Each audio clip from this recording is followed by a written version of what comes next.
KPCC ಅಧ್ಯಕ್ಷ ಪಟ್ಟದ ಕದನ ಜೋರಾಗ್ತಾ ಇದೆ. ಕೆಪಿಸಿಸಿ ಅಧ್ಯಕ್ಷರ ಪಟ್ಟ ಸಿದ್ದು ಬಣಕ ಅಥವಾ ಡಿಕೆಶಿ ಬಣಕ ಅನ್ನುವಂತಹ ಪ್ರಶ್ನೆಗಳು ಇದೀಗ ಉದ್ಭವ ಆಗ್ತಾ ಇರುವಂತದ್ದು. ಸಿಎಂ ಡಿಸಿಎಂ ಫೈಟ್ ಬಳಿಕ ಕೆಪಿಸಿಸಿ ಅಧ್ಯಕ್ಷ ಫೈಟ್ ಶುರುವಾಗ್ತಾ ಇದೆ. ಪದಾಧಿಕಾರಿಗಳ ಸಭೆಯನ್ನ ಕರೆದಿದ್ದಾರೆ ಕೆಪಿಸಿಸಿ ಅಧ್ಯಕ್ಷ ಡಿಕೆ ಶಿವಕುಮಾರ್. ಇವತ್ತು ಬೆಳಿಗ್ಗೆ 11 ಗಂಟೆಗೆ ಪದಾಧಿಕಾರಿಗಳ ಸಭೆಯನ್ನ ನಡೆಸಲಿಕ್ಕಿದ್ದಾರೆ. 190 ಪದಾಧಿಕಾರಿಗಳಿಗೆ ಬುಲಾವಣೆ ಕೊಟ್ಟಿದ್ದಾರೆ ಡಿಕೆ ಶಿವಕುಮಾರ್.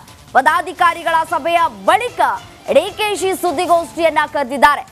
ಡಿಕೆ ಶಿವಕುಮಾರ್ ಕರೆದಿರುವಂತಹ ಸುದ್ದಿಗೋಷ್ಠಿ ಸಾಕಷ್ಟು ಮಹತ್ವವನ್ನ ಕೂಡ ಪಡೆದುಕೊಳ್ತಾ ಇದೆ.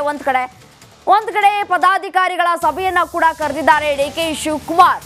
ಇವತ್ತು ಬೆಳಿಗ್ಗೆ 11 ಗಂಟೆಗೆ ಮೀಟಿಂಗ್ ನಡೆಯುತ್ತೆ. ಕೆಪಿಸಿಸಿ ಅಧ್ಯಕ್ಷರ ಪಟ್ಟ ಯಾರಿಗೆ ಒಲಿಯದ್ದು ಬರುತ್ತೆ? ಒಂದು ಕಡೆ ಸಿಎಂ ಸಿದ್ದರಾಮಯ್ಯನವರ ಬಣ ಇದೆ, ಮತ್ತೊಂದು ಕಡೆ ಡಿಕೆ ಶಿವಕುಮಾರ್ ಅವರ ಬಣ ಇದೆ. ಇಬ್ಬರಲ್ಲೂ ಕೂಡ ಪೈಪೋಟಿಗಳು ಕೂಡ ಹೆಚ್ಚಾಗಿಯೇ ಇದೆ.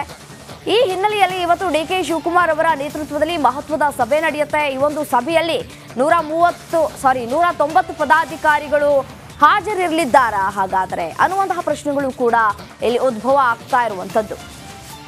ಇದೇ ವಿಚಾರಕ್ಕೆ ಸಂಬಂಧಪಟ್ಟಂತೆ ಮತ್ತಷ್ಟು ಡೀಟೇಲ್ಸ್ ಕೊಡ್ತಾ ಹೋಗ್ತಾರೆ ನನ್ನ ಕಲೀಗ್ ಬಸವರಾಜ್ ಫೋನ್ ಸಂಪರ್ಕದಲ್ಲಿದ್ದಾರೆ. ಎಸ್ಎನು ಬಸವರಾಜ್, ಇವತ್ತು ಡಿಕೆ ಶಿವಕುಮಾರ್ ಅವರ ನೇತೃತ್ವದಲ್ಲಿ ಕೆಪಿಸಿಸಿ ಅಧ್ಯಕ್ಷಗಿರಿಯ ಪಟ್ಟಕ್ಕೆ ಫೈಟ್ ಕೂಡ ನಡೆಯುತ್ತೆ. ಅದಕ್ಕೆ ಪದಾಧಿಕಾರಿಗಳು ಕೂಡ 190 ಪದಾಧಿಕಾರಿಗಳು ಹಾಜರಾಗ್ತಾರಾ? ಅದೇ ರೀತಿಯಾಗಿ ಮತ್ತೊಂದು ಕಡೆ ಸುದ್ದಿಗೋಷ್ಠಿಯನ್ನ ಕೂಡ ಕರೆದಿದ್ದಾರೆ. ಮೀಟಿಂಗ್ ಆದ ನಂತರ ಏನೆಲ್ಲ ಡೆವಲಪ್ಮೆಂಟ್ಸ್ ಆಗಬಹುದು ಇವತ್ತು ಈ ಒಂದು ಸಭೆಯಲ್ಲಿ ಅಂತ? ರಮ್ಯಾ, ಈ ಒಂದು ಕೆಪಿಸಿಸಿ ಪದಾಧಿಕಾರಿಗಳ ಸಭೆ ಪೂರ್ವ ನಿಯೋಜಿತ ಸಭೆ ಆದ್ರೂ ಕೂಡ ಕೆಪಿಸಿಸಿ ಅಧ್ಯಕ್ಷರ ಬದಲಾವಣೆಯ ಚರ್ಚೆ ಬಹಳ ಗಂಭೀರವಾಗಿ ಕಾಂಗ್ರೆಸ್ ಪಕ್ಷದಲ್ಲಿ ನಡೀತಾ ಇರೋದ್ರಿಂದ ಈ ಒಂದು ಪದಾಧಿಕಾರಿಗಳ ಸಭೆ ಬಹಳ ಮಹತ್ವವನ್ನ ಪಡೆದುಕೊಳ್ತಾ ಇದೆ. ಯಾಕಂದ್ರೆ ಇದು ಬಹುತೇಕವಾಗಿ ಕೊನೆ ಸಭೆ ಆಗಬಹುದಾ ಡಿಸಿಎಂ ಡಿಕೆ ಶಿವಕುಮಾರ್ ಅವರಿಗೆ ಅನ್ನುವಂತ ಒಂದು ಚರ್ಚೆ. ಯಾಕಂದ್ರೆ ಈ ಸಂದರ್ಭದಲ್ಲಿ ಒಂದಷ್ಟು ಸಲಹೆ ಸೂಚನೆಗಳನ್ನ ಪದಾಧಿಕಾರಿಗಳಿಗೆ ಕೊಡಬೇಕಾಗುತ್ತೆ. ನಾನು ಇನ್ನೂ ಎಷ್ಟು ದಿನ ಅಧ್ಯಕ್ಷನಾಗಿ ಮುಂದುವರಿಬಹುದು, ಅಧ್ಯಕ್ಷನಾಗಿ ಮುಂದುವರಿದೇ ಹೋದ್ರೆ ಏನಾಗಬಹುದು, ಪಕ್ಷ ಯಾವ ರೀತಿಯಾಗಿ ಸಂಘಟನೆ ಮಾಡ್ಕೊಂಡು ಹೋಗ್ಬೇಕಾಗತ್ತೆ ಅನ್ನುವಂತ ಒಂದಷ್ಟು ಸೂಚನೆಯನ್ನ ಕೊಡೋರಿದ್ದಾರೆ. ಜೊತೆಗೆ 3 ಬೈ ಎಲೆಕ್ಷನ್ ಬರೋವಿದಾವೆ, ಮತ್ತೆ ಮುಂದೆ ಜೆಡ್ಪಿ ಟಿಪಿ ಇಲೆಕ್ಷನ್ ಬರ್ತಾ ಇದಾವೆ, ಬಿಬಿಎಂಪಿ ಚುನಾವಣೆ ಕೂಡ ಬರ್ತಾ ಇದೆ.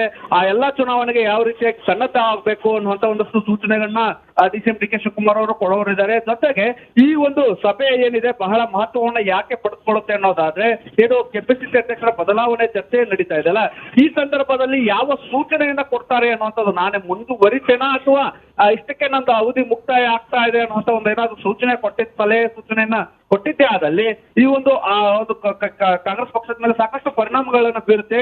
ಆದ್ರಿಂದ ಈ ಒಂದು ಸಭೆಯ ಮೇಲೆ ಎಲ್ಲರ ಕಣ್ಣು ನೆಟ್ಟಿರ್ತಕ್ಕಂಥದ್ದು ಮತ್ತು ಯಾವ ಸೂಚನೆಗಳನ್ನ ಈ ಸಭೆಯಲ್ಲಿ ಪದಾಧಿಕಾರಿಗಳಿಗೆ ಕೊಡ್ತಾರೆ ಅನ್ನುವಂಥದ್ದು ಬಹಳ ಮಹತ್ವವನ್ನು ಪಡೆದುಕೊಳ್ತಾ ಇದೆ. ರೈಟ್, ಧನ್ಯವಾದ ತಮ್ಮೆಲ್ಲ ಮಾಹಿತಿಗಾಗಿ ಬಸವರಾಜ್.